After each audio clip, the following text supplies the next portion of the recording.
Goeiemiddag julle en welkom by Afperiode.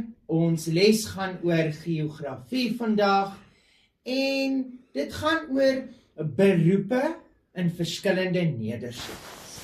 Nou onthou julle in die heel begin het ek gesê geografie is die studie van die mens en die omgewing waarin hy woon. So ons het nou al bepaal dat 'n nedersetting is 'n plek waar 'n persoon bly.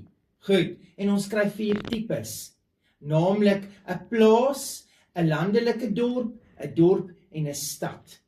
En nou gaan ons kyk na watter beroepe vind ons in hierdie 4 nedersettings.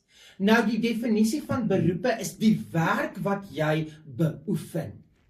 Dit wat jy as groot mens doen om geld te kry sodat jy kan oorleef en vir jou gesin kan onderhou.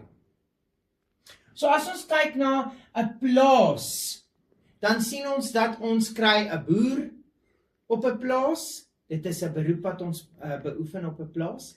Ons kry plaaswerkers wat dan in werkerskwartiere woon op die nedersetting van 'n plaas. Reg. Ons volgende is landelike dorpie. Nou 'n landelike dorpie, bietjie groter as 'n plaas, groep mense wat bymekaar huisies gesit het. Daar mag dalk 'n informele skooltjie wees, het ek gesê in die vorige les. So met ander woorde, ons kry 'n onderwyser daar. Ons kry dalk 'n winkelier daar, want ons het 'n klein winkeltjie wat aan mense se behoeftes voorsien.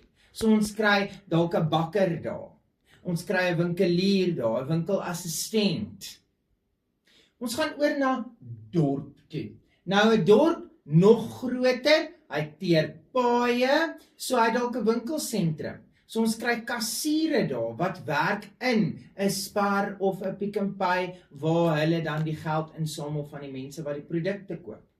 Ons kry 'n dokter op 'n dorp, ons kry definitief onderwysers op 'n dorp, want daar's gewoonlik hoër en laerskole. Goed.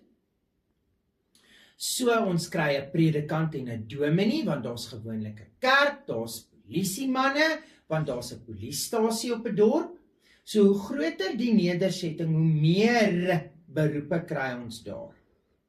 Nou kyk ons na die laaste een wat 'n stad is, ons grootste nedersetting, en daar kry ons baie meer beroepe, soos 'n vlieënier wat werk, wat vliegtuie vlieg. Ons kry prokureurs, ons kry dosente wat vir studente by universiteit klas gee. Ons kry allerlei sulke tipe beroepe, rekenmeesters wat mense se finansiële boeke doen. So ook onderwysers en winkelassistente, modeontwerpers. Ons kry nog steeds wat ons by die kleiner nedersettings kry. Ons het net meer opsies in die stad. Dit is hoekom mense gewoonlik na stede toe trek vir werksgeleenthede. Ek hoop julle het hierdie les geniet, leerders, en julle moet 'n baie lekker pouse hê, en ek sien julle die volgende afperiode. Totsiens.